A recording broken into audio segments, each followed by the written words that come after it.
I thought I knew what betrayal looked like. I thought I understood the weight of family secrets, but nothing, absolutely nothing, could have prepared me for what I discovered in my own living room on that cold October evening when I came home, early from work. There, on my expensive Persian rug, I witnessed a moment so intimate, so devastating, that it would shatter everything I believed about my life, my marriage, and the son I'd been raising for 12 years. What I saw between my housekeeper and my disabled child wasn't just tenderness. It was the kind of raw, protective love that only exists between a mother and her child. The way she whispered to him in Spanish, the way he reached for her with complete trust, the way she called him mi niño, it all pointed to a truth so explosive that it would destroy my family and force me to question whether the boy I'd called my son was ever really mine at all. The investigation that followed would uncover a web of lies, hidden paternity tests, and family secrets that went back to the day David was born. Every document I found, every conversation I overheard, every gentle moment between them became another piece of evidence in a puzzle that would ultimately force me to choose between the comfortable lie I'd been living and a truth so devastating it would change everything. This is the story of how I discovered that sometimes the people we trust most are the ones hiding the biggest secrets, and how one woman's love for a child would teach me what it really means to be a father. Make sure to subscribe to the channel. For more incredible true stories, hit that like button if this story moved you, and let me know in the comments what part of the world you're watching from.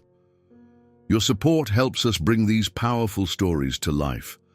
I've spent 67 years on this earth, and I thought I understood what betrayal looked like. I was wrong, dead wrong, because nothing, and I mean nothing, could have prepared me for what I discovered that cold October evening in my own home, about the son I'd raised for 12 years and the woman I'd trusted to care for him.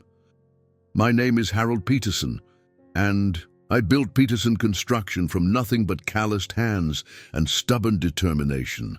Started with a pickup truck and a toolbox in 1985, right here in suburban Denver, Colorado. By 2010, I was pulling in close to $3 million a year, employing 47 people and living in a house that would make my late father, a coal miner from West Virginia, roll over in his grave with pride. But money, as I learned the hard way, can't buy you the truth. And sometimes the truth is so devastating that you'd pay every penny you own to unknow it. It was a Tuesday. I remember because Tuesday was always when I stayed late at the office to review payroll. But that particular Tuesday, my biggest client, Thompson Development, had canceled our afternoon meeting, something about their architect being rushed to Presbyterian St. Joseph Hospital with chest pains. So there I was, driving my black Escalade up the winding driveway of my Tudor-style home at 5:47 p.m. instead of my usual 8:30. The October air was crisp, the kind that makes you think of Friday night football games and pumpkin spice everything. Our maple trees were dropping their leaves like golden confetti across the perfectly manicured lawn that cost me $2,000 a month to maintain. Everything looked normal, picture perfect even. I should have known that perfection was always an illusion in my house. I pulled into the circular driveway, noting that my wife Margaret's silver BMW wasn't there. She was probably at her book club or yoga or whatever the hell she did with the other trophy wives in Cherry Hills Village. But Rosa's beat-up Honda Civic was parked near the service entrance, which made sense. Rosa Delgado had been our housekeeper and my son David's caregiver for 8 years. Reliable as sunrise, that woman. Never missed a day, never complained, and God knows she earned every penny of the $60,000 a year I paid her. David, my boy, had been born with cerebral palsy. The doctors at Children's Hospital Colorado told us he'd never walk properly, never talk clearly, never live what most people would call a normal life. But he was mine, my flesh and blood, and I'd move mountains to give him everything he needed. I grabbed my leather briefcase from the passenger seat and walked toward the front door, my Italian loafers clicking against the brick pathway. The sound echoed differently in the autumn air, sharper, lonelier somehow. I was fishing for my keys when I heard something that made my blood run cold. Laughter. Not just any laughter, David's laughter. Pure, unfiltered joy in a voice I barely recognized. My son rarely laughed. His condition made him withdrawn, frustrated. The most I usually got from him were grunts of acknowledgement and the occasional forced smile when I brought him a new toy or took him for ice cream at Dairy Queen.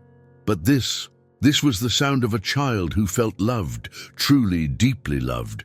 I pressed my ear against the heavy oak door, my heart hammering like a construction drill against my ribs. Through the thick wood, I could hear Rosa's voice, soft and melodic, speaking in rapid Spanish. I'd picked up enough over the years to understand fragments. Mi niño, mi amor, mi vida, my boy, my love, my life. Something about the way she said those words, the tenderness, the ownership, sent ice water through my veins. I turned the key slowly, easing the door open just wide enough to slip inside. The marble foyer was bathed in the warm glow of the afternoon sun streaming through the crystal chandelier Margaret had insisted on buying from some fancy gallery in Cherry Creek. I could hear them clearly now, their voices drifting from the living room. What I saw when I peered around the corner shattered my world into a million irreparable pieces. Rosa was sitting cross-legged on our Persian rug, the one that cost more than most people's cars, cradling David in her arms like he was an infant, instead of a 12-year-old boy. She was humming a Spanish lullaby, the same one I'd heard her sing countless times before, but I'd never paid attention to the words. Never noticed the tears streaming down her weathered cheeks. Never saw the way David's face lit up like Christmas morning when she looked at him. But it wasn't just the intimacy that stopped my heart. It was the way he reached up and touched her face with his small, trembling hand. The same gesture I'd tried to coax from him for 12 years with no success. It was the way he whispered, "Mummy," so softly, I almost missed it. It was the way Rosa kissed his forehead and whispered back, "Sí, mijo, mami está aquí." Yes, my son, mommy is here. The briefcase slipped from my numb fingers and hit the marble floor with a sound like a gunshot. Both of them froze. Rosa's eyes met mine across the room, and in that instant I saw something that made my knees buckle. Guilt. Raw, desperate, soul-crushing guilt. She knew I'd heard. She knew I'd seen. And the way she clutched David closer to her chest like she was protecting him from me, from his own father, told me everything I needed to know and absolutely nothing I wanted to understand. "Mr. Peterson," she stammered, scrambling to her feet while David remained on the floor, looking confused and suddenly vulnerable. "You're home early. I was just what, Rosa?" My voice came out as a hoarse whisper. "Just what exactly?" She opened her mouth, closed it, opened it again like a fish gasping for air. David started making the small whimpering sounds he made when he was scared, and instinctively Rosa took a step toward him. That's when I noticed something that hit me like a sledgehammer to the chest. David didn't reach for me. He reached for her. I stumbled backward, my shoulder hitting the doorframe so hard it would leave a bruise for weeks. I need some air. I turned and fled my own house like a coward, leaving behind questions that would haunt me for months and a 12-year-old boy who might not be my son at all. As I sat in my Escalade, hands shaking too badly to start the engine, one thought kept circling my mind like a vulture. How long had Rosa been calling my son her son? And why did he answer to Mammy when he'd never once called Margaret Mom? The October wind rattled the windows, carrying with it the scent of dying leaves and the first hint of winter. Inside my house, my beautiful, perfect, expensive house, a woman who cleaned my toilets for a living was holding a boy I'd called my son for 12 years, and both of them were crying. And I was sitting outside in the cold, wondering if everything I'd built my life on was nothing but an elaborate, cruel lie. I spent that entire night driving through the streets of Denver like a man possessed, my Escalade cutting through the darkness while my mind raced faster than the engine. I must have burned through half a tank of gas, winding through neighborhoods I'd helped build, past construction sites where my crews had poured foundations for other men's dreams. But all I could think about was that word, Mammy, echoing in my head like a death knell. By the time I finally returned home, it was nearly 3 in the morning.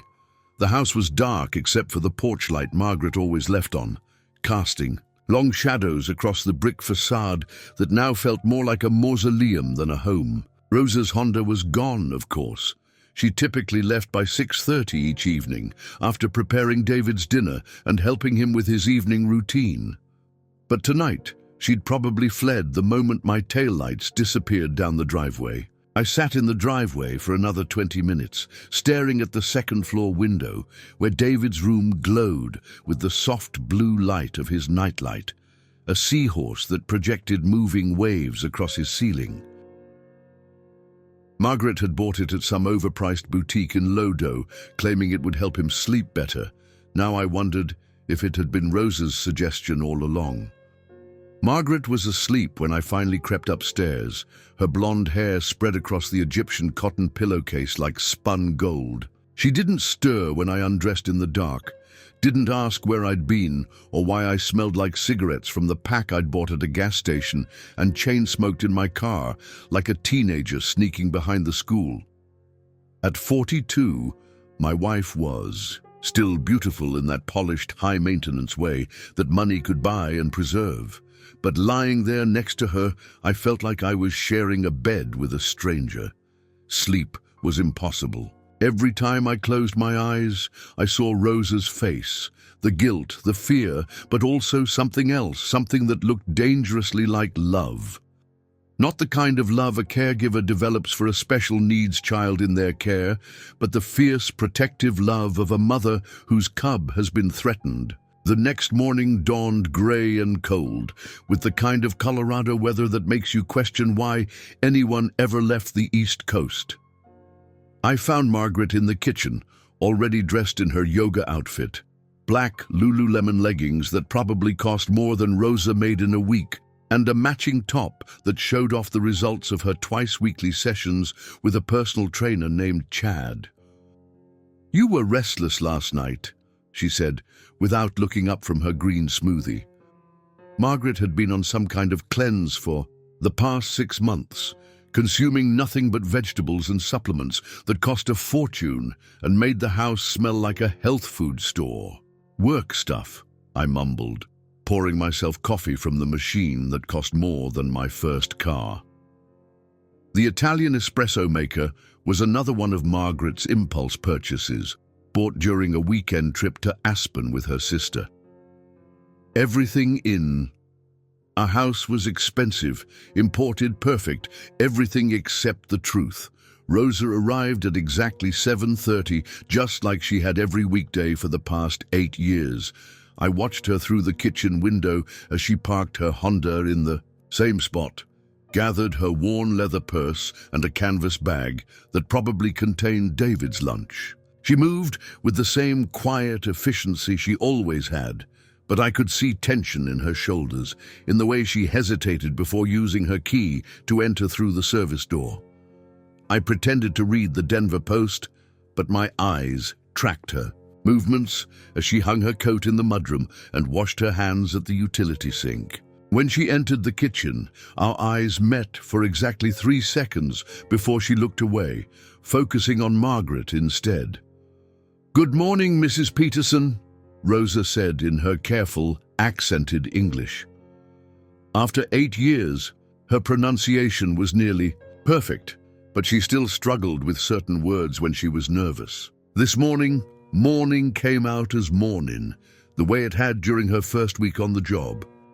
"Rosa, perfect timing," Margaret said, not bothering to look up from her phone where she was scrolling through Instagram. "David had another difficult night. He was calling out in his sleep again. Something about, well, I couldn't understand what he was saying. You know how his speech gets when he's upset." I watched Rosa's face carefully.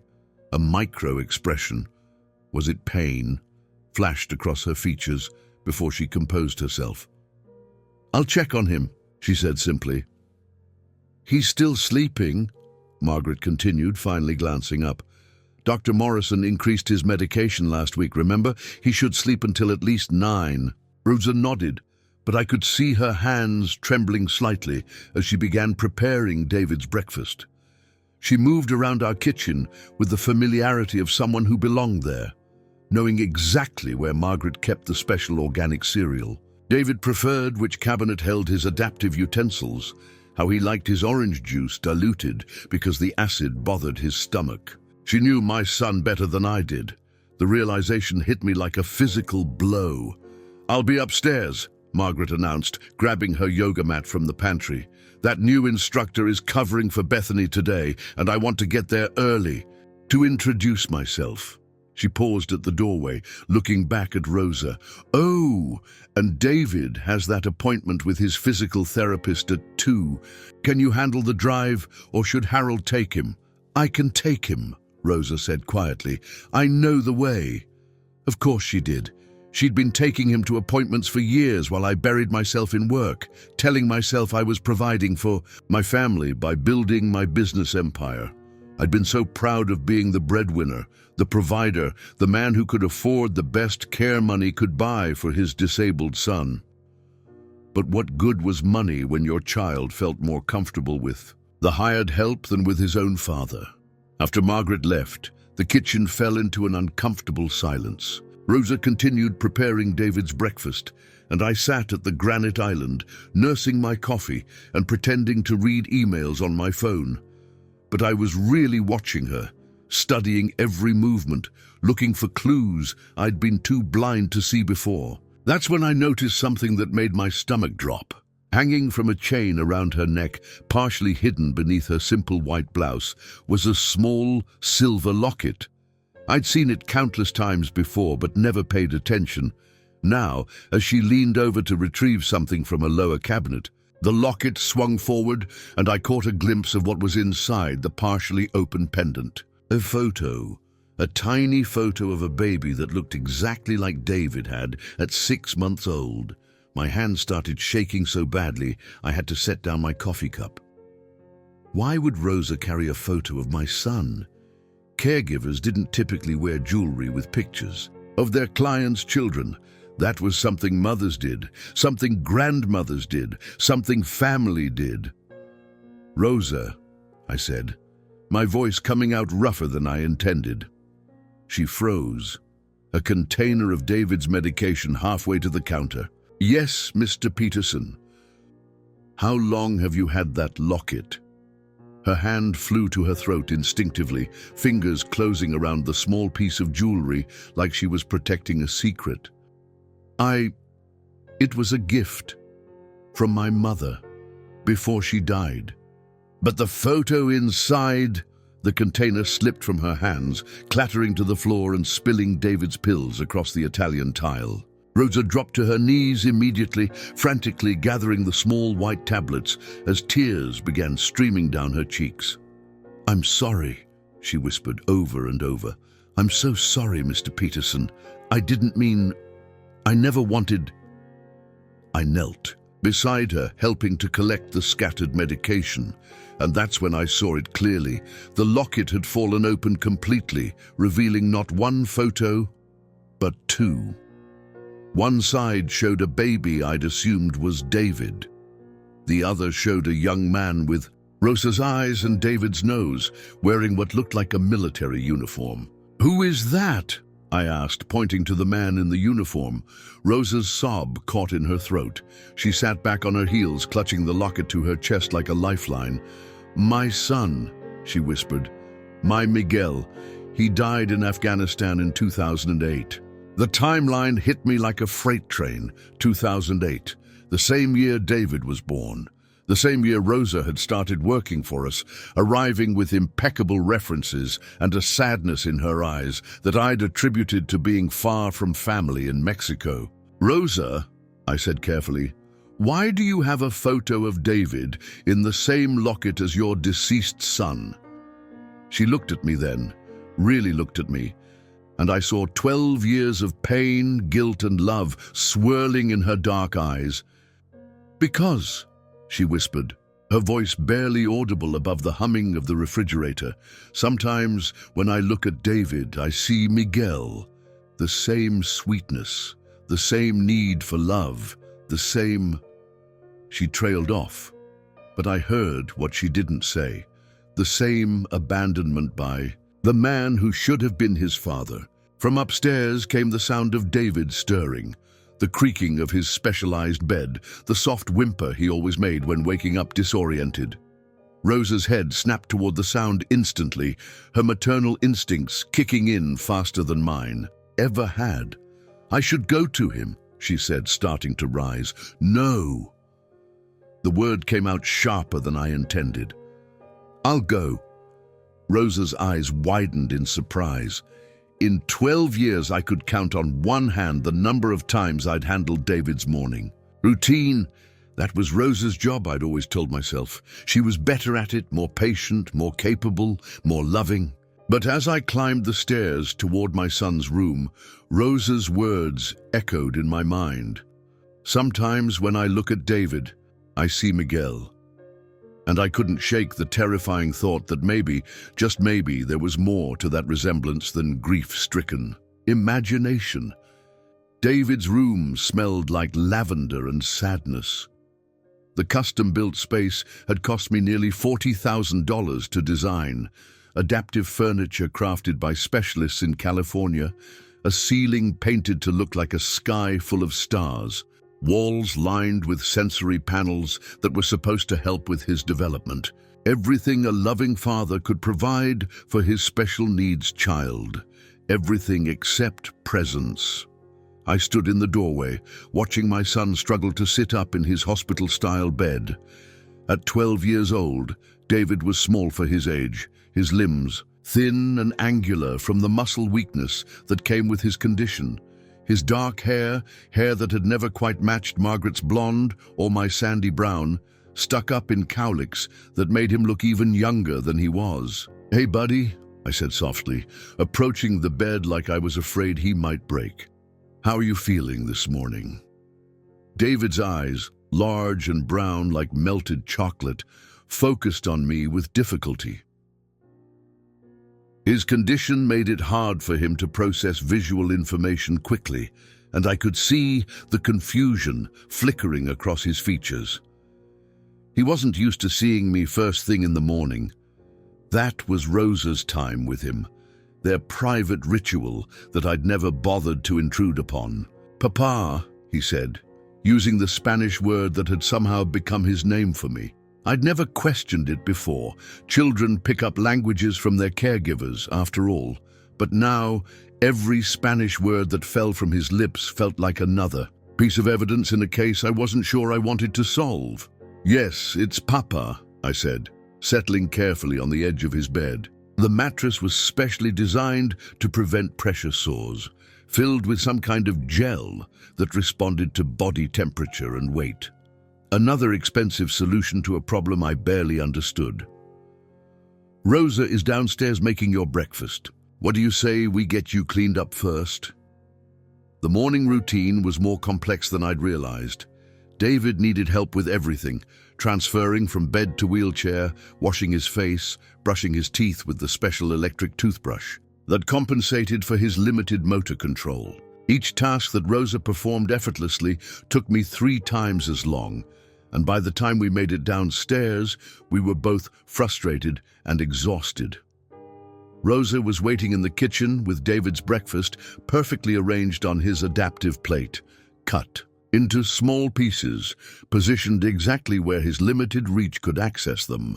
She'd also prepared his morning medications, sorted into a daily pill organizer that looked like it belonged in a nursing home rather than a child's breakfast routine. "Thank you, Papa," David said as I helped him into his specialized chair. At the kitchen table, the gratitude in his voice cut through me like broken glass. When was the last time I'd done something that deserved his thanks? I watched Rosa hover nearby, ready to step in if David needed help, but staying back because I was there. The dynamic felt all wrong, like I was the visitor intruding on their established family routine. Every few minutes, David would look toward Rosa with an expression I recognized, the way a child looks to their mother for reassurance, for permission, for love. It was then that I made a decision that would change everything. "Rosa," I said, trying to keep my voice casual, "I'm thinking of taking David to his physical therapy appointment myself today. You could have the afternoon off." The spoon David was holding clattered against his plate. Rosa's face went pale, and for a moment, nobody spoke. The kitchen felt charged with electricity, like the air before a thunderstorm. "But Mr. Peterson," Rosa said carefully, "David's appointment is with Dr. Chen at the Children's Hospital. It's complicated.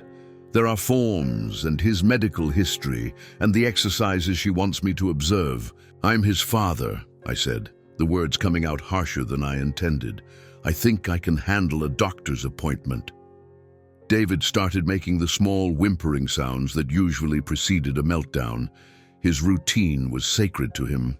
Any disruption sent his carefully ordered world into chaos.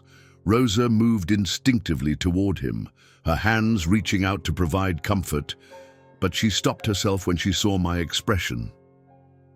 "Of course," she said quietly. "I'll write down everything you need to know," but I could see the fear in her eyes. Not fear for her job, fear for David. She was terrified of what might happen if I took him somewhere alone, without her protective presence. That realization hit me like a physical blow. My own son's caregiver didn't trust me to take care of him. The rest of the morning passed in uncomfortable tension.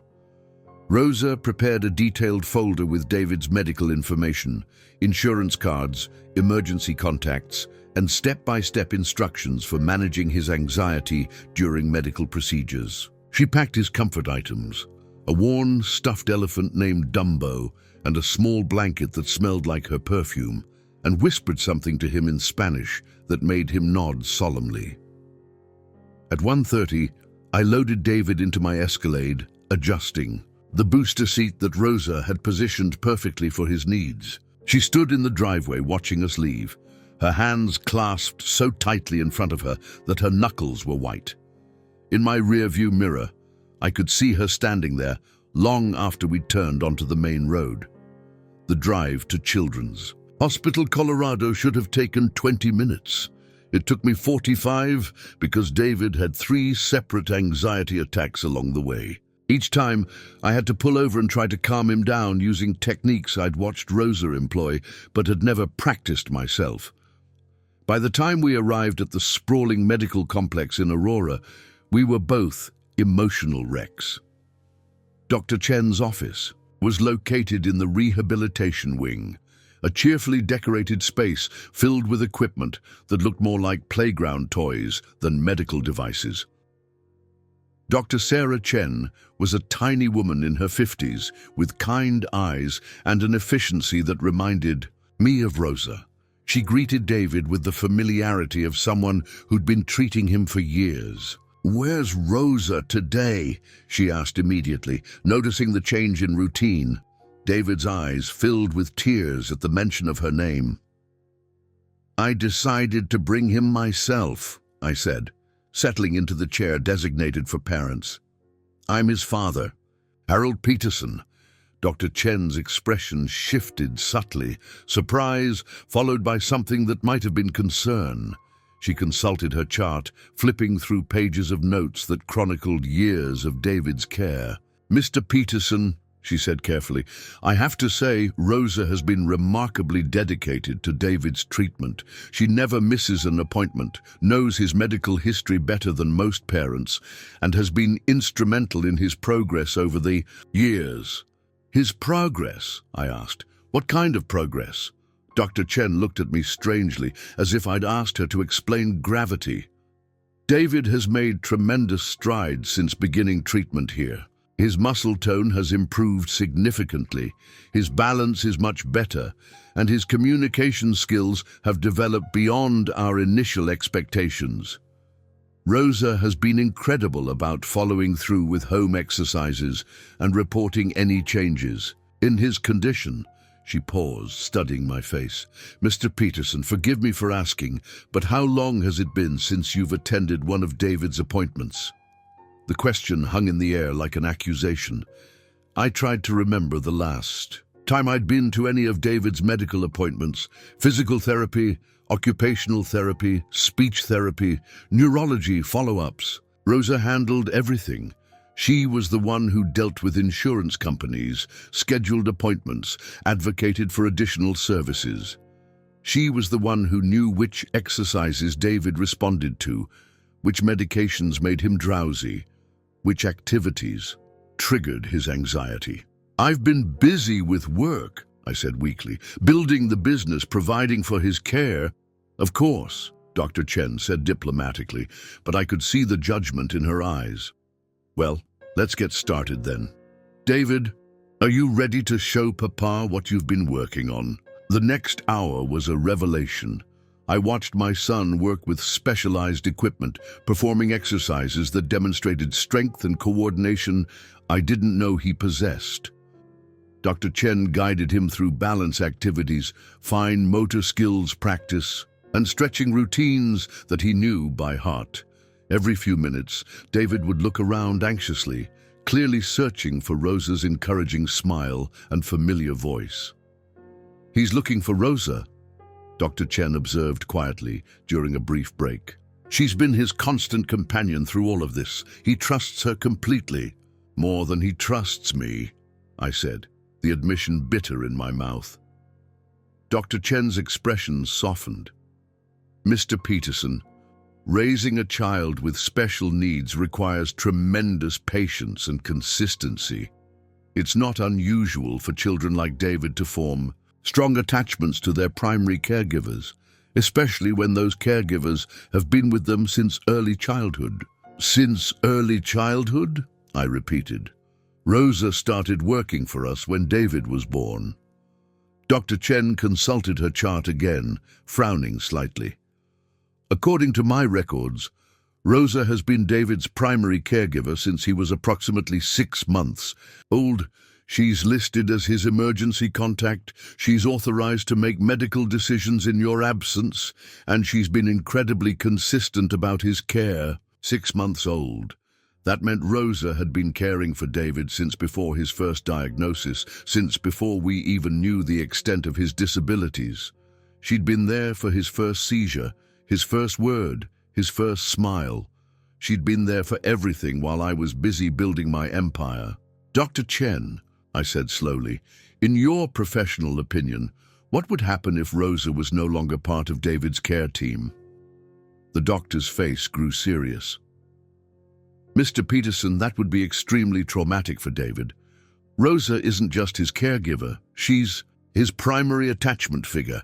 Removing her from his life abruptly would likely cause significant regression in his development, increased anxiety, and possible behavioral issues. As we prepared to leave, Dr. Chen handed me a folder filled with information about David's condition, treatment options, and home care instructions. Mr. Peterson, she said, I want you to know that David is a remarkable boy. He's made incredible progress, and with continued consistent care, there's no limit to what he might achieve. On the drive home, David fell asleep in his car seat, exhausted from the appointment. I kept glancing at him in the rearview mirror, studying his peaceful face and wondering how I'd missed so much of his life. When had he learned to follow complex instructions? When had his speech improved enough to communicate his needs clearly? When had he developed the trust and attachment that made him feel safe with Rosa, but anxious with me? As we pulled into our driveway, Rosa appeared at the front door before I'd even turned off the engine. She was down the steps and at David's door before I could get out of the car, her face creased with worry.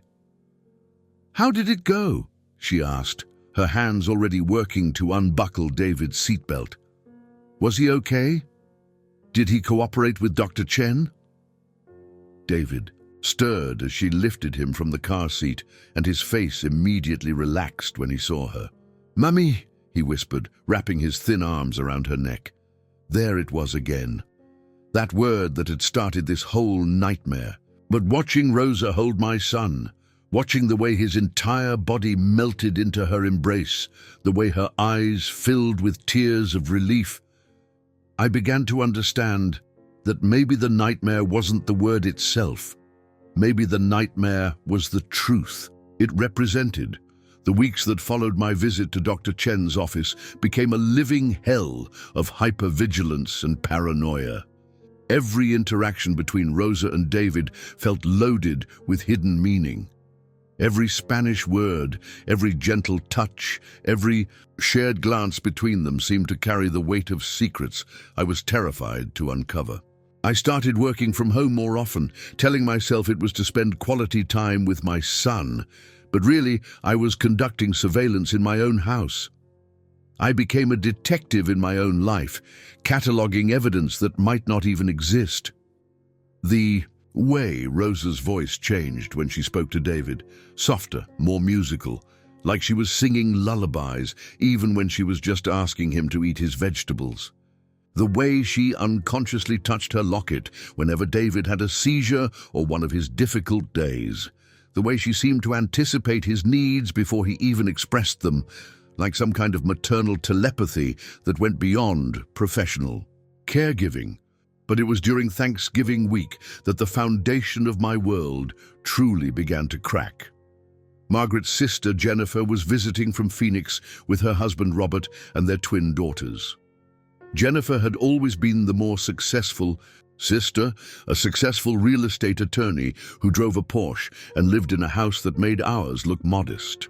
She also had the unfortunate habit of speaking her mind after a few glasses of wine, which is exactly what happened during our traditional Thanksgiving Eve dinner. The adults were gathered in the living room while Rosa helped David get ready for bed upstairs.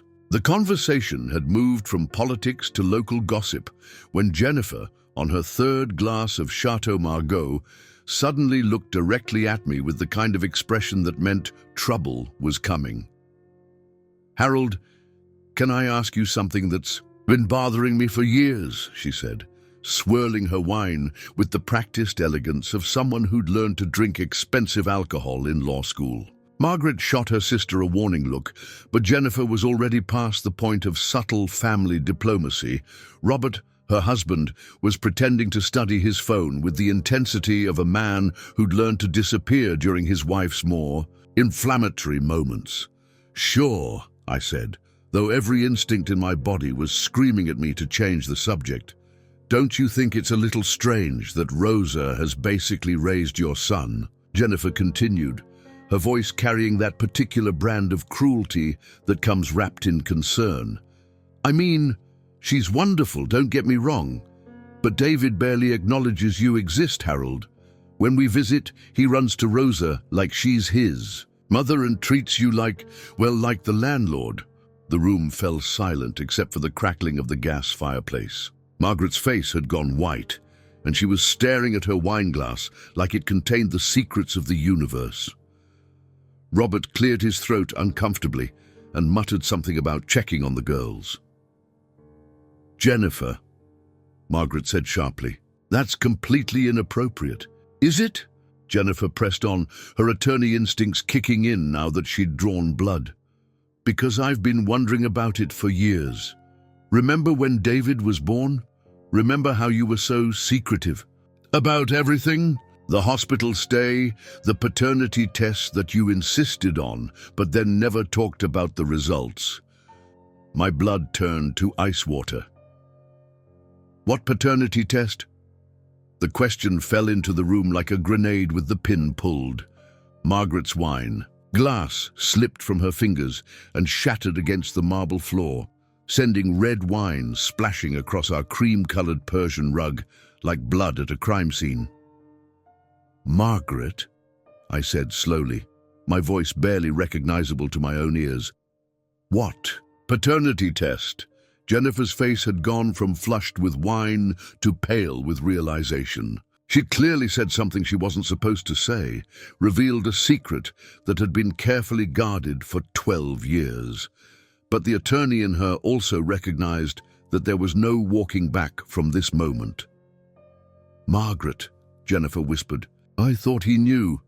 My wife was on her hands and knees, frantically trying to clean up the wine with cocktail napkins, her blonde hair falling around her face like a curtain.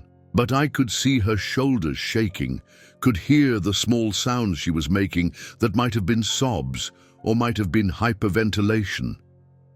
"Margaret," I said again, kneeling beside her, grabbing her hands to stop the futile cleaning. "Look at me. What paternity test?" When she finally raised her head, her perfectly applied makeup was streaked with tears, and her blue eyes were filled with something I'd never seen there before. Pure, unadulterated terror. "It was nothing," she whispered. "Just routine. The doctor suggested it because of David's condition, to rule out genetic factors. It was standard procedure."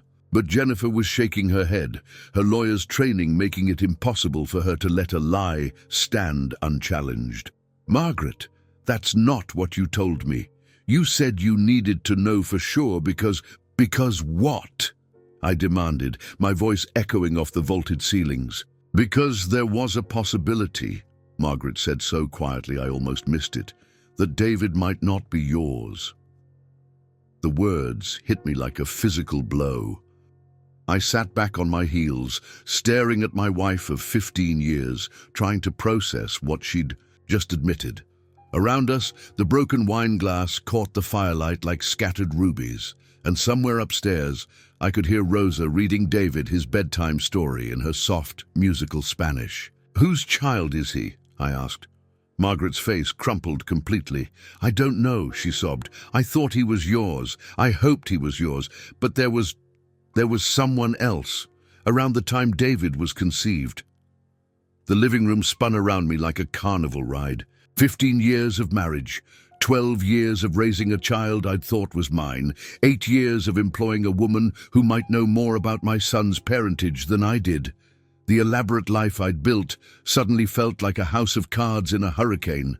"Who?" I managed to ask. "It doesn't matter now," Margaret said, but her eyes darted toward Jennifer in a way that told me her sister knew exactly who she was talking about.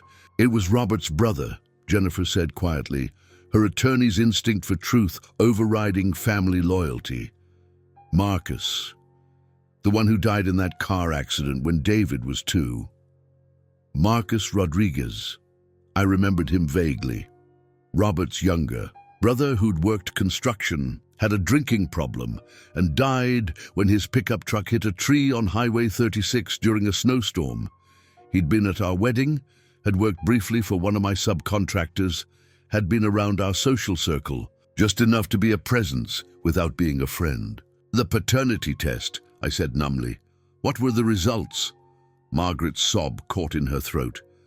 "Inconclusive," she whispered. "David's condition. The genetic markers were unclear.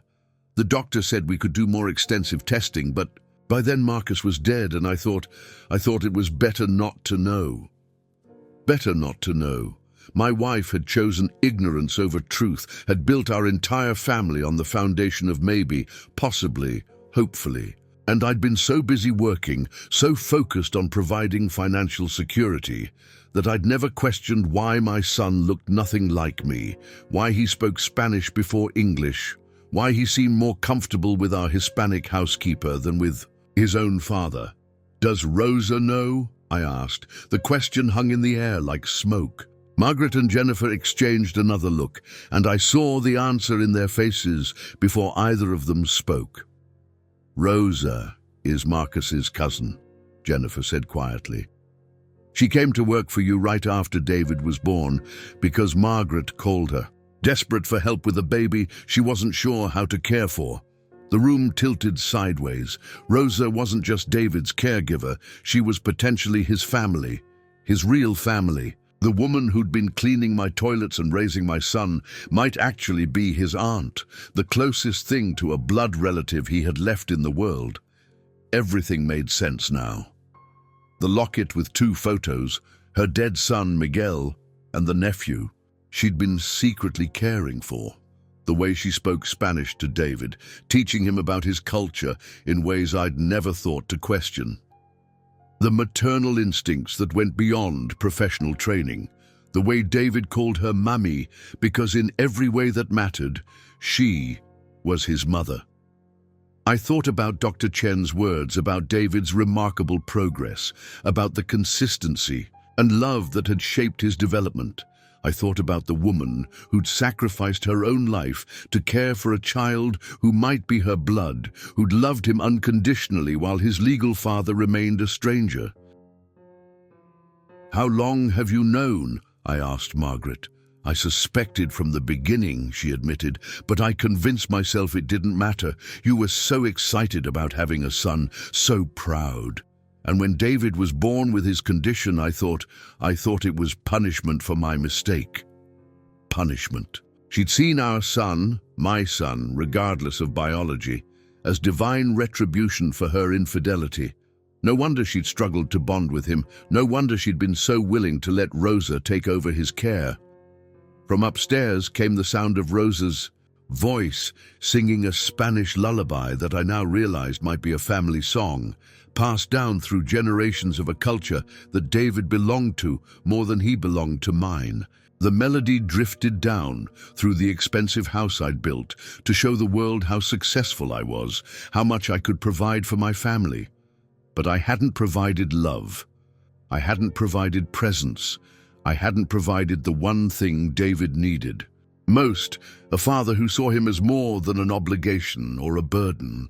As I sat surrounded by broken glass and broken truths, one thought crystallized in my mind with terrifying clarity. Rosa hadn't stolen my son from me. I'd never really had him to begin with. After Jennifer and Robert left the next morning, taking their uncomfortable truths and wine-stained revelations back to Phoenix, our house felt like a mausoleum. Margaret had retreated to her bedroom with a migraine that was probably half genuine and half strategic avoidance. The cleaning service had already been called to deal with the wine stain, their industrial equipment humming through the house like mechanical vultures cleaning up the remains of our shattered family dinner. I couldn't sleep, couldn't eat, couldn't focus on anything except the growing certainty that everything I'd believed about my life was a carefully constructed lie. So I did what I always did when the world felt out of control. I threw myself into work, staying at the office until well past midnight, arriving home long after Rosa had put David to bed and disappeared into whatever life she lived beyond our walls. But even burying myself in construction contracts and building permits couldn't silence the questions that gnawed at me like cancer. If Rosa was Marcus's cousin, why had she never mentioned it?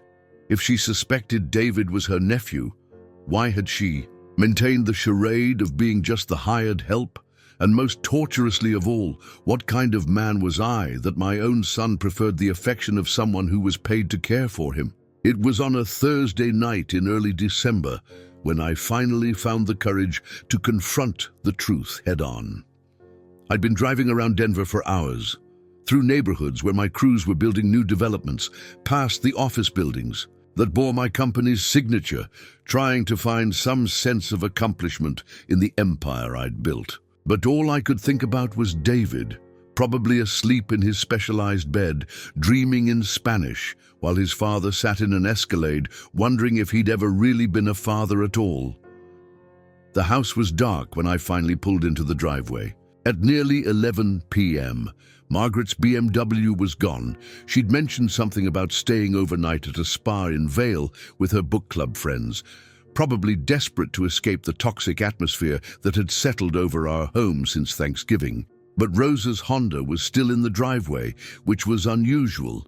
She typically left by 7 after David's dinner and bedtime routine.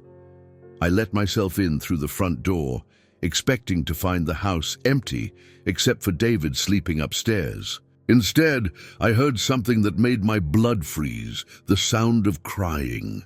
Not David's cry, I knew that sound by heart. the particular pitch and rhythm of a child with special needs expressing distress. This was different. This was the raw, broken sobbing of an adult whose world had collapsed.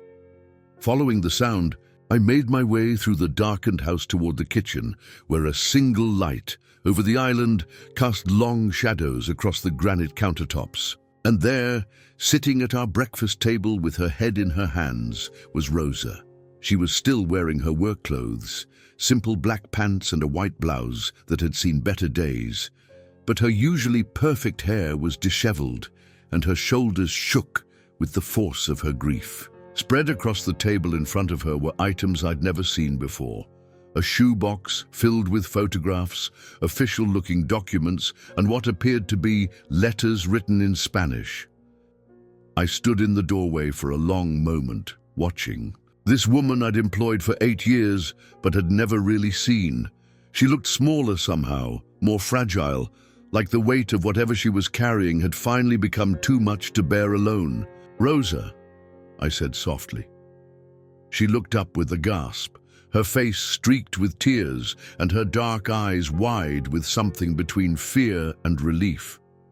For a moment, we just stared at each other across the kitchen that had been the stage for so many ordinary moments that now felt loaded with extraordinary significance. "Mr. Peterson," she said, quickly moving to gather up the papers and photographs. "I'm sorry, I didn't know you were home.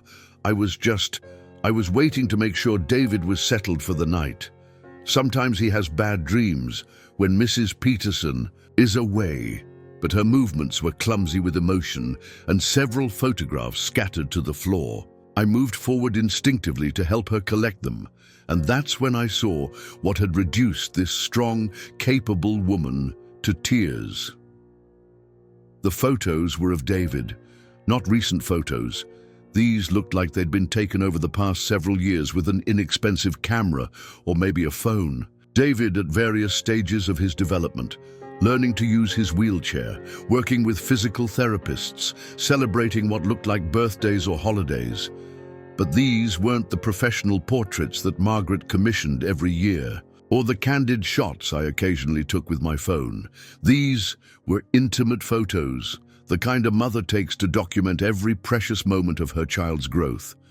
In every single photograph, David was smiling, not the forced, uncomfortable expression I was used to seeing when we tried to get him to pose for pictures, but genuine joy.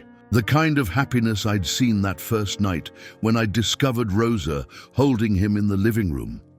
"Rosa," I said quietly, settling into the chair across from her, "we need to talk."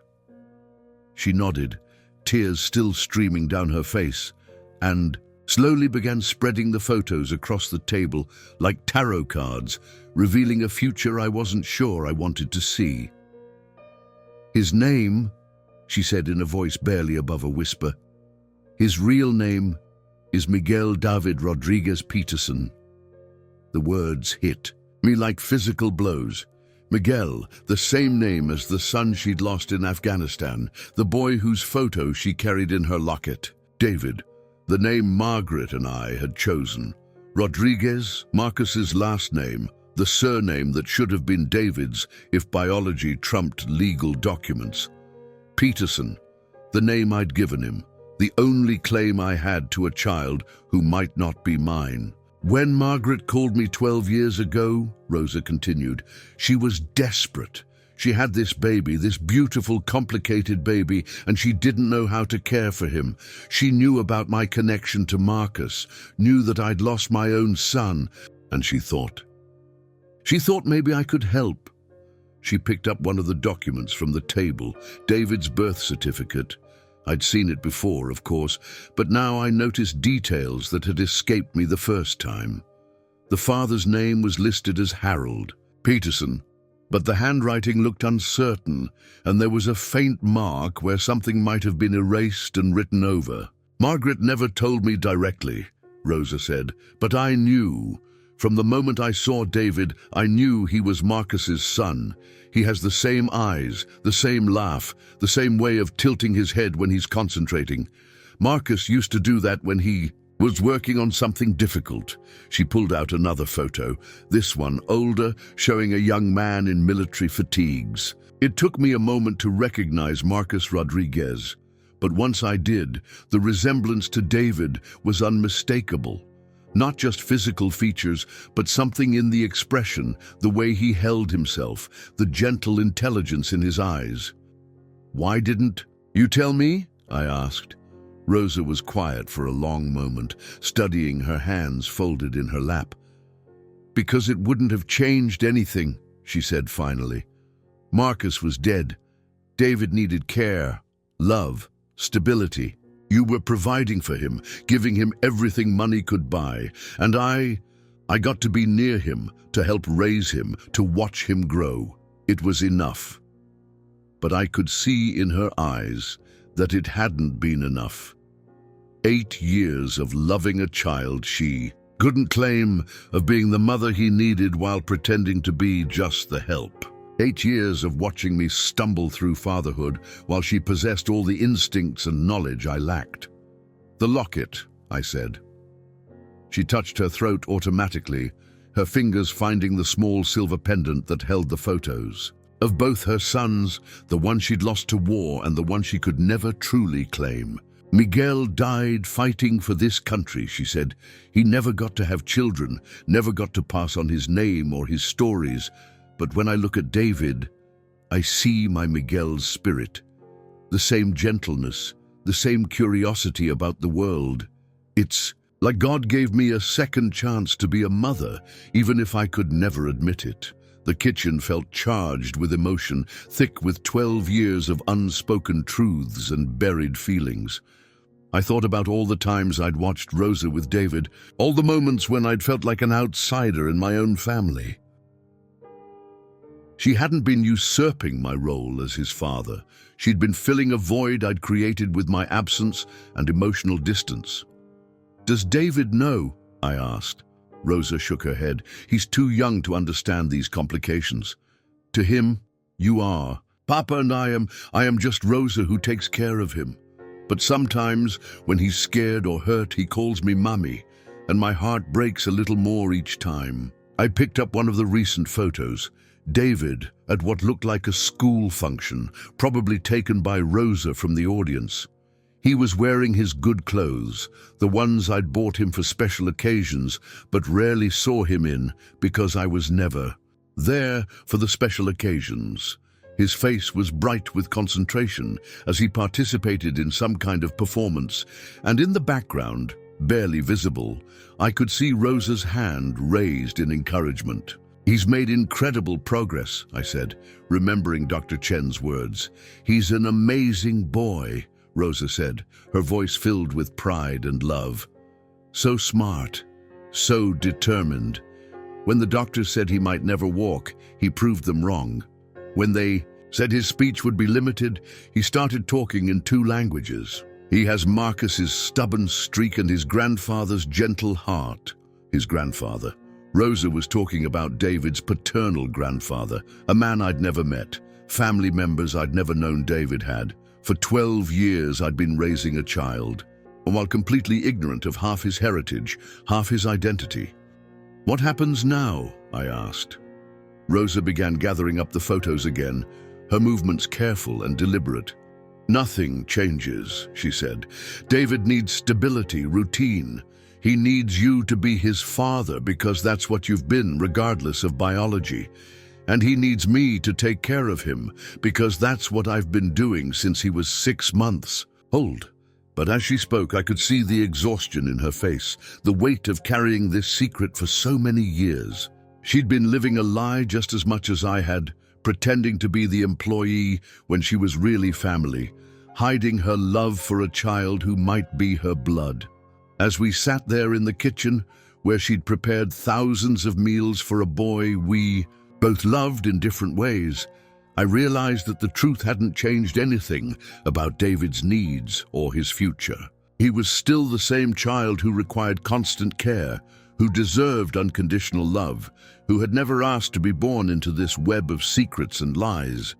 But the truth had changed everything about how I saw myself, how I understood my role in his life, and how I viewed the woman who'd been more of a mother to him than his biological one ever was. The confrontation with Margaret came 3 days later, on a Sunday morning that started with the kind of Colorado sunshine that makes you believe winter might never come. I'd spent those 3 days in a state of suspended animation, going through the motions of normal life while my mind churned through everything Rosa had revealed. I watched David at breakfast, studied his features for traces of Marcus Rodriguez, listened to his Spanish phrases with new understanding of their significance. Margaret had returned from her spa weekend with the kind of artificial glow that comes from expensive treatments and temporary escape from reality. She moved through the house like a ghost of her former self, avoiding eye contact, speaking only when necessary, clearly hoping that if she ignored the elephant in the room long enough, it might disappear. But I'd reached my breaking point. 12 years of lies, 12 years of questions I'd been too trusting or too cowardly to ask, 12 years of watching my son flourish under another woman's care while I remained a stranger in his life. The truth was a poison that had been slowly killing our family, and I couldn't pretend to swallow it anymore. I found Margaret in her walk-in closet, a space larger than most people's bedrooms, organizing designer clothes with the kind of manic energy that comes from desperate avoidance. She was wearing her Sunday uniform, white jeans, cashmere sweater, enough jewelry to stock a small boutique. Her blonde hair was perfectly styled, her makeup flawless, her mask firmly in place. "We need to talk," I said from the doorway. Her hands stilled on a silk blouse, but she didn't turn around. "About what?" "About our son, about Marcus Rodriguez, about the paternity test you never told me about 12 years of lies." The blouse slipped from her fingers and pooled on the marble floor like spilled cream. She turned to face me then, and I saw that beneath the perfectly applied foundation, her face was pale with the kind of fear that comes from knowing your world is about to collapse. "Harold, please," she whispered. "Can't we just leave it alone? Nothing good can come from digging up the past. Nothing good." I stepped into the closet, and the space suddenly felt claustrophobic despite its size. "Our son calls our housekeeper Mommy, Margaret. He trusts her more than he trusts us. And now I find out she might actually be his family while we've been living a lie for 12 years. Margaret sank onto the velvet bench in the center of the closet, her designer clothes hanging around us like expensive curtains hiding a cheap play. When she looked up at me, her blue eyes were filled with tears that made her mascara run in thin black lines down her cheeks. "I never meant for it to go this far," she said, her voice breaking. "It was supposed to be simple. One mistake, one night when you were traveling for work and I was lonely and stupid. Marcus was there and he was kind, and I thought it didn't matter because it would never happen again." The words hit me like physical blows. I'd been traveling for work constantly in those days, building Peterson Construction from a small operation into something that could compete with the big companies. I'd been gone 3 or 4 nights a week, leaving Margaret alone in our starter, home in Littleton, pregnant with our first child, and dealing with morning sickness and the fears that come with impending parenthood. "When did you know?" I asked, my voice barely recognizable. "I suspected from the moment David was born," she admitted. "He didn't look like you, didn't look like me. And when the doctors started talking about genetic factors in his condition, I panicked. I had to know for sure." She reached into her purse, a Hermes bag that cost more than Rosa made in 3 months, and pulled out a folded piece of paper that looked like it had been handled countless times over the years. With trembling hands, she unfolded it and held it out to me. It was a paternity test result, dated just 3 months after David's birth. The laboratory letterhead was from a facility in Colorado Springs, far enough from Denver that Margaret could have driven there without running into anyone we knew. I scanned the document, my construction-trained mind struggling with the scientific terminology and probability percentages, but the conclusion was clear enough, even for someone without a medical degree. Based on the genetic markers analyzed, Harold Peterson cannot be excluded as the biological father of David Peterson. Probability of paternity, 23.7%. 23.7%, less than 1 chance in 4 that David was actually my biological son, which meant there was more than a 3/4 chance that he was Marcus Rodriguez's child. This is what you call inconclusive? I asked, waving the paper at her. Margaret's tears were flowing freely now, making tracks through her makeup like rainfall on a painted wall. The lab said that with David's condition, some of the genetic markers were unclear. They recommended more extensive testing, but by then, Marcus was dead, and I hoped, maybe if we never knew for sure, it wouldn't matter. I studied the document again, noting the date stamp, the clinical language that reduced my son's parentage to statistical probabilities and genetic sequences. You've been carrying this around for 12 years. In my purse, in my jewelry box, sometimes just folded in whatever book I was reading, she said. I couldn't throw it away, but I couldn't face it either. Every time David called you Papa, every time you bought him something special, every time you talked about him carrying on the Peterson name, I felt like I was watching you love a child who might not be yours. The closet suddenly felt suffocating, thick with the scent of expensive perfumes and the weight of buried secrets. I thought about all the times Margaret had seemed distant with David, all the occasions when she'd left his care entirely to Rosa, all the moments when I'd wondered why she didn't seem to have the same maternal instincts that other mothers displayed so naturally. Is that why you hired Rosa? I asked. Because you knew she was Marcus's cousin. Margaret nodded miserably. I was overwhelmed, Harold. David was so much work, and I didn't know how to help him. When I called Rosa, I thought, maybe if she was family, she'd love him even if I was struggling to. The admission hit me like a sledgehammer. My wife had struggled to love our son because she wasn't sure he was ours, and she'd hired another woman to provide the maternal care she couldn't give. For 12 years, Rosa had been loving David not just as a caregiver, but potentially as family. While Margaret had been going through the motions of motherhood with a child she saw as evidence of her own betrayal. Does Rosa know about the test results? I asked. No, Margaret said quickly. I never showed them to anyone. I never even told my doctor, just Jennifer, and only because I needed to tell someone or I was going to lose my mind. I folded the paper carefully and slipped it into my pocket. 23.7%. The number felt branded into my brain, a constant reminder that everything I'd built my identity around, being David's father, being the provider for my family, being the man who'd overcome his blue-collar roots to give his son everything money could buy, might be based on a lie. What do you want to do? Margaret asked, her voice small and broken. I looked around the closet, at the thousands of dollars worth of clothes and accessories that represented the life we'd built together.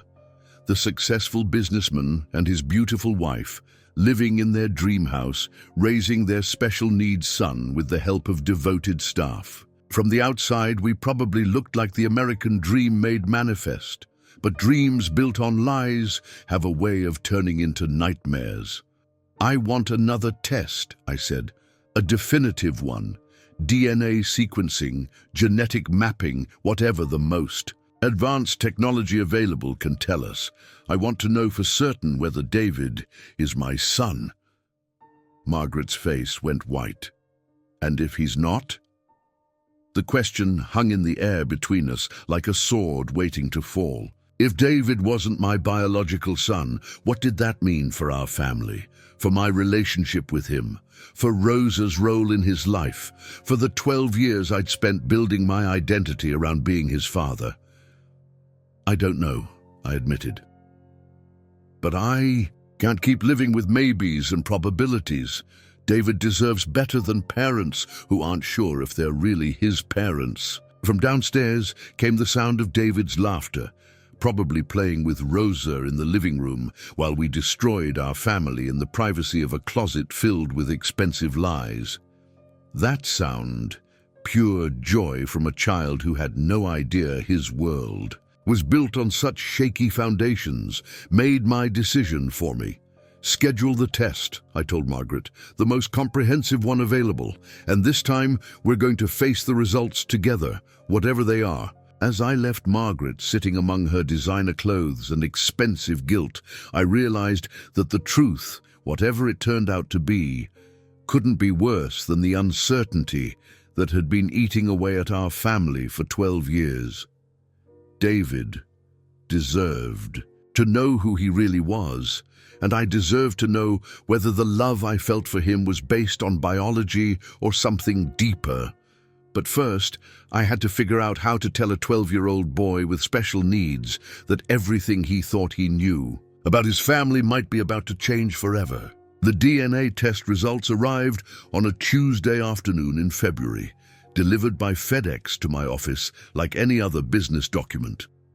The envelope was unremarkable. White, official-looking, bearing the logo of GeneDx Laboratory in Gaithersburg, Maryland.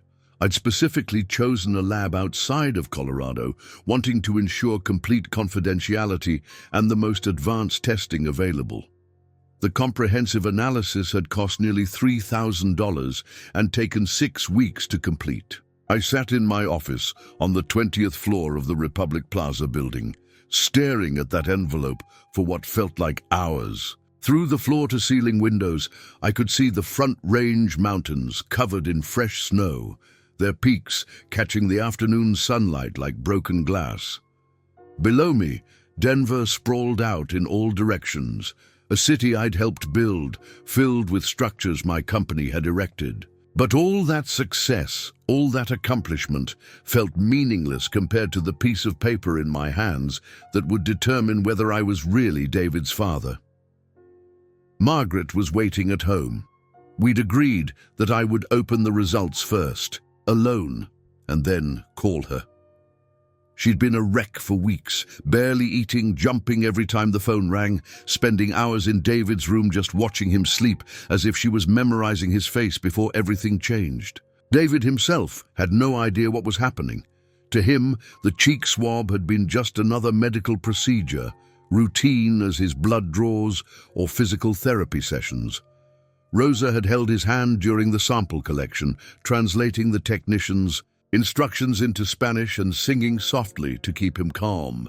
Even then, even in that moment that might determine the course of all our lives, she'd been the one providing comfort while Margaret and I stood by like anxious spectators.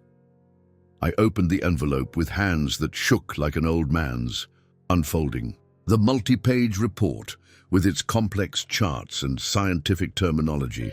But I didn't need to understand the technical details. The summary on the first page was written in plain English. Based on comprehensive DNA analysis of 23 genetic markers, Harold Peterson is excluded as the biological father of David Miguel. Peterson, with 99.9% certainty, the probability of paternity is effectively 0. The words blurred as I read them again, then a third time, hoping somehow they might change. But the science was absolute, undeniable. David was not my biological son. For 12 years, I'd been raising another man's child, loving him, providing for him, calling him my son, while his real father lay dead in a cemetery in Aurora. I called Margaret from my office phone, my voice sounding strange and distant to my own ears. She answered on the first ring as if she'd been sitting by the phone waiting. "The results are in," I said. "And," her voice was barely a whisper, "David is not my biological son."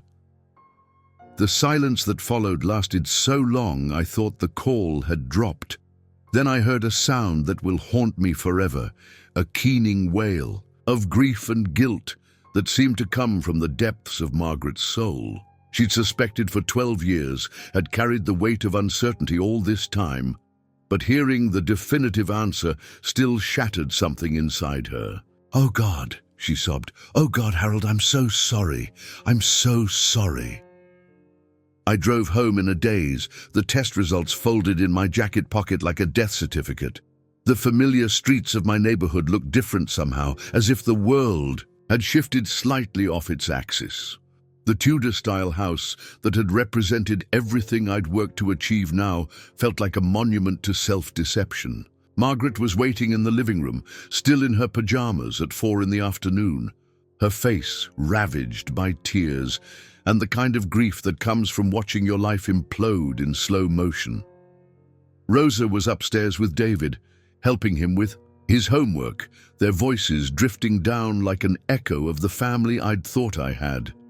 "What happens now?" Margaret asked as I handed her the test results. I'd been asking myself the same question during the drive home.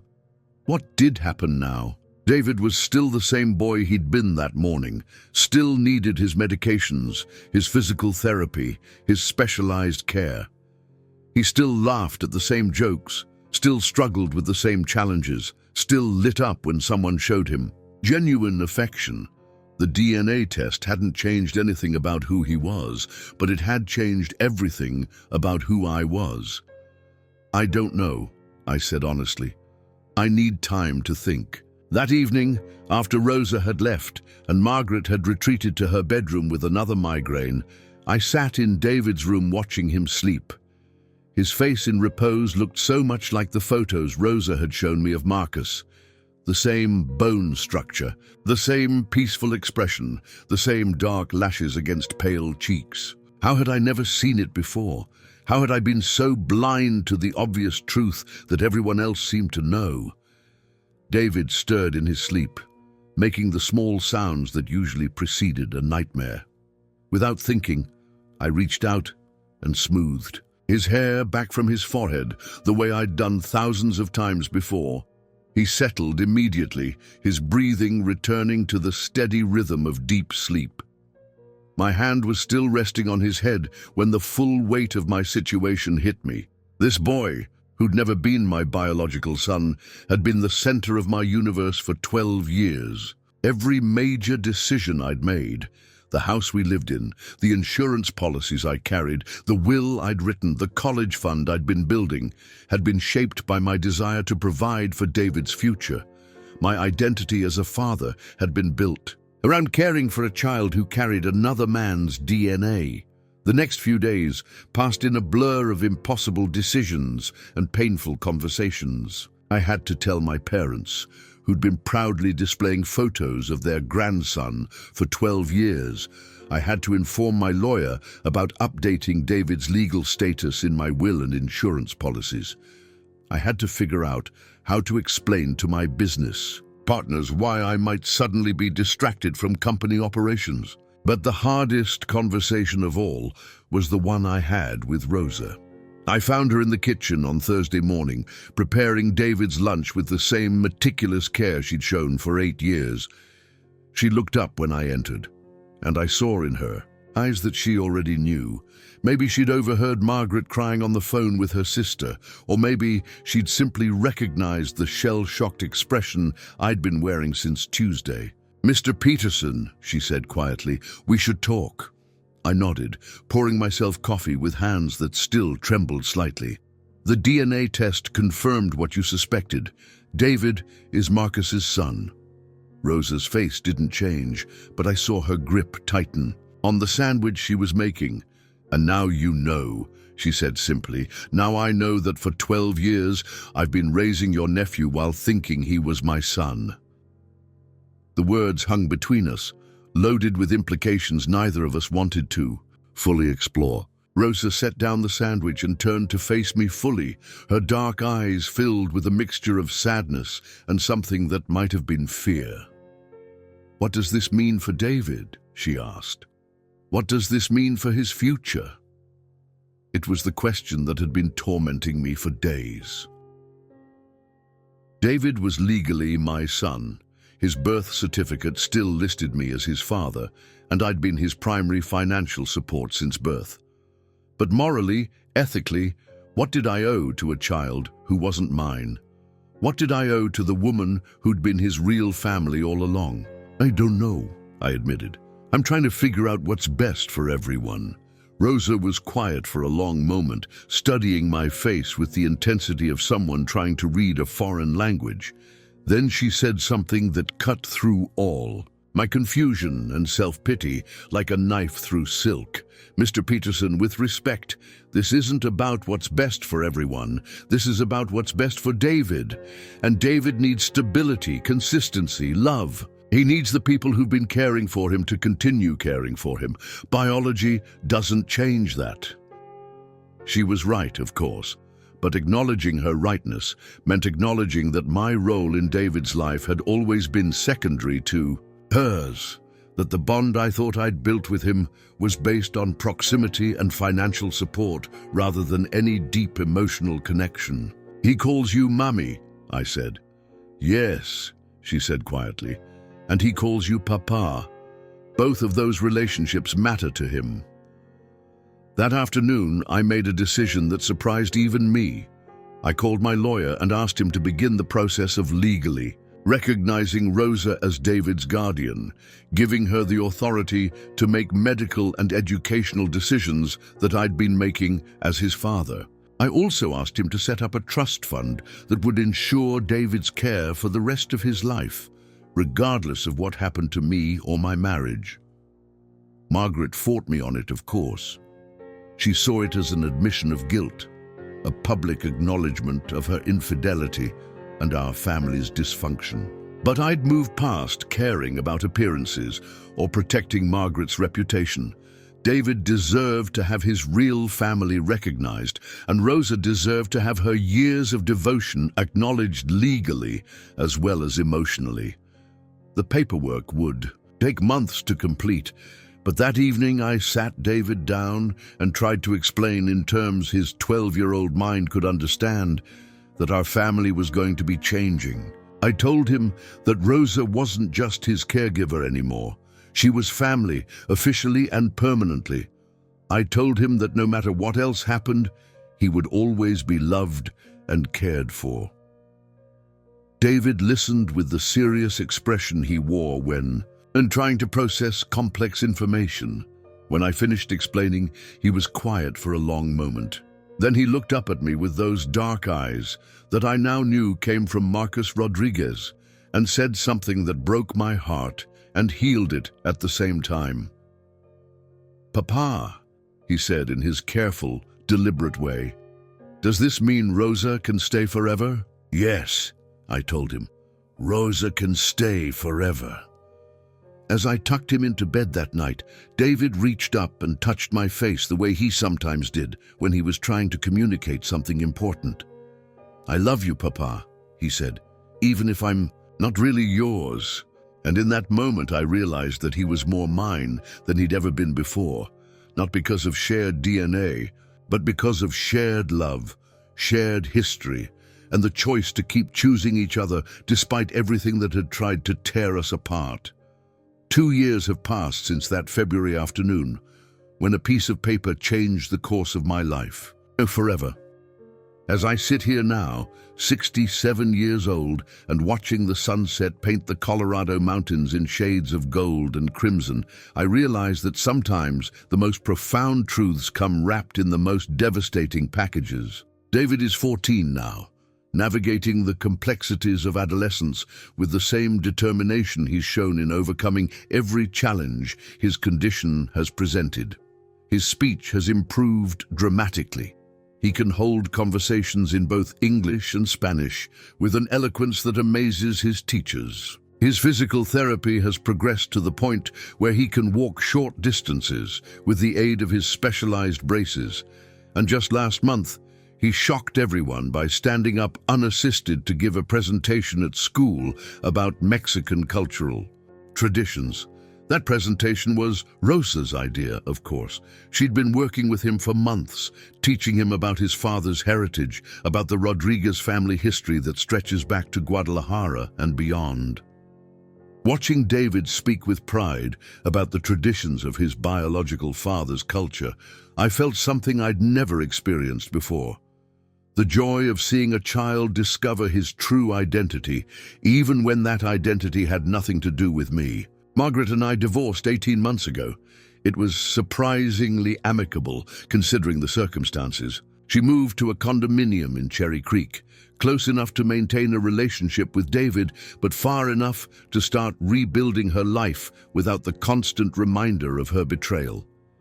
She sees a therapist now, working through 12 years of guilt and the peculiar grief that comes from mourning a marriage that was built on lies.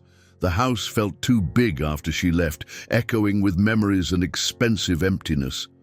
So I made a decision that shocked everyone who knew me. I sold it.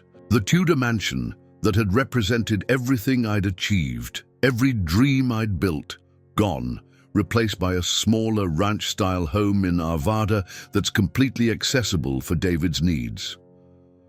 The new house has wider doorways, a roll-in shower, ramps instead of stairs, and most importantly, a mother-in-law suite where Rosa lives permanently now, because Rosa is no longer our employee. She's family, officially and legally. The guardianship papers were finalized 6 months ago, making her David's co-guardian with full authority to make decisions about his care, education, and medical treatment. More than that, I've adopted her in every way that matters. She's the closest thing to a mother-in-law I've ever had, and David calls her Mummy without any confusion or conflict about his loyalties. The legal changes were just paperwork, though. The real transformation happened gradually, through thousands of small moments that redefined what family meant to all of us. Like the morning I found Rosa teaching David to make tamales in our new kitchen, her hands guiding his as he learned to spread masa on corn husks while she told him stories about his grandmother Rodriguez, who'd made the best tamales in all of Jalisco. David's concentration was absolute, his face serious with the responsibility of carrying on a family tradition I could never have given him. Or the afternoon when David had a seizure, a bad one that left him disoriented and frightened, and I watched Rosa hold him while singing the same lullaby she'd sung to her son Miguel before he deployed to Afghanistan. In that moment, I understood that love isn't about biology or legal documents or who pays the bills. Love is about showing up again and again with patience and presence and the willingness to sing in the dark. The most profound change, though, has been in my relationship with David himself. Freed from the pressure of trying to be a father I didn't know how to be, I've become something better. A man who chooses to love a child not because he has to, but because he wants to. Every day I spend with David now is a conscious decision, not an obligation or assumption. Last month, David asked me something that crystallized everything I'd learned over these 2 years of upheaval and reconstruction. "Papa Harold," he said. He'd started using my first name after we explained about his biological father, needing to distinguish between the papa who'd raised him and the father whose name he carried. "Do you ever wish I was really yours?" We were in our backyard, working together on a raised garden bed that would be accessible from his wheelchair. The spring afternoon was perfect, warm enough for t-shirts but cool enough that we could work without getting overheated. David's question came out of nowhere, the way his most important thoughts always did. I set down my shovel and knelt beside his wheelchair, looking directly into those dark eyes that would never look like mine, but had become more precious to me than any genetic legacy. "David," I said, "you are really mine. Not because we share DNA, but because we choose each other every day. Your biological father gave you life, but we've built a life together. That's what makes you mine. Not blood, but choice." He considered. This with the gravity he brought to all complex concepts, his head tilted in that way that reminded me so much of the photos Rosa had shown me of Marcus. Then he smiled, not the careful, uncertain smile he'd worn for so many years, but the radiant expression of a child who finally understood his place in the world. "I choose you too, Papa Harold," he said, "and I choose Mammy Rosa. We're a family because we pick each other. Out of the mouths of babes, A 14-year-old boy with cerebral palsy had articulated what I'd spent 2 years trying to understand. That families aren't born, they're built. They're created through daily acts of love, sacrifice, and commitment that have nothing to do with whose DNA runs through whose veins. The garden we planted that day has flourished beyond my expectations. David insisted on choosing vegetables that could be used in Rosa's Mexican recipes: tomatoes, peppers, cilantro, and what seems like 20 different varieties of beans. Every evening, weather permitting, the three of us worked together in that garden, David directing operations from his wheelchair, while Rosa and I provide the manual labor. It's become our ritual, our time to talk about everything and nothing, while our hands work in the soil that feeds us. Sometimes when the light is just right, and David is laughing at something Rosa has said in rapid Spanish, I catch glimpses of the man he's becoming. He'll never be the son I thought I wanted, the athlete who'd carry on the Peterson name, the businessman who'd inherit my company, the conventional success story I'd imagined. Instead, he's something infinitely more valuable, a young man who understands that love is a choice, that family is about commitment rather than convenience, and that the most important inheritance any parent can leave is the knowledge that they are worthy of unconditional love. Rosa has taught him about his Rodriguez heritage, the grandfather who worked in the silver mines of Mexico, the great-grandmother who was a curandera known throughout her village for her healing skills, the Uncle Miguel who died serving a country that wasn't even his birthplace, but that he loved enough to die for. These stories have given David a sense of identity and pride that I could never have provided, roots that run deeper than money or social status. But I've taught him things too: how to calculate square footage for construction projects, how to read blueprints, how to see the bones of a building before the walls go up. More importantly, I've taught him that a man's worth isn't measured by what he achieves, but by how he treats people, especially those who have less power than he does. Last week, David announced that he wants to study architecture when he gets to college. He wants to design buildings that are accessible for people with disabilities, spaces that don't make anyone feel like an afterthought or accommodation. When he told me this, his eyes bright with possibility and purpose, I felt a pride deeper than anything my biological children could have given me. As I finish writing this story, David is in the living room working on homework while Rosa prepares dinner in the kitchen. The sounds of their conversation, a mixture of English and Spanish punctuated by laughter, create the soundtrack of a life I never planned but can't imagine living any other way. The truth, I've learned, isn't always kind, but it's always necessary. The truth about David's parentage destroyed the family I thought I had, but it also created the family I actually needed. Sometimes love requires us to let go of the stories we've told ourselves and embrace the reality that's been waiting for us all along. David isn't my biological son, but he's my child in every way that matters. Rosa isn't my employee, but she's my family in ways that transcend employment contracts. And I'm not the man I thought I was, but I'm exactly the man I was meant to become. This is what I've learned in my 67 years. The heart doesn't recognize DNA. Love doesn't require shared genetics. And sometimes the most beautiful families are the ones we choose to build, not the ones we inherit. The end. As I reach the end of this journey, I want you to ask yourself something that has haunted me for years. What would you have done if you discovered that the child you'd raised, loved, and provided for wasn't biologically yours? Would you have walked away? Would you have let anger and betrayal poison the love you'd built over 12 years? Or would you have realized, as I did, that the deepest bonds aren't forged by DNA, but by the daily choice to show up, to care, and to love unconditionally? Sometimes life forces us to redefine everything we thought we knew about family, loyalty, and what it truly means to be a parent. The truth is, we don't choose the circumstances that shape our lives, but we do choose how we respond to them. Rosa taught me that love isn't about possession or biology. It's about sacrifice, consistency, and the courage to put someone else's needs before your own pride. David taught me that family isn't something you inherit. It's something you build, one moment of grace at a time.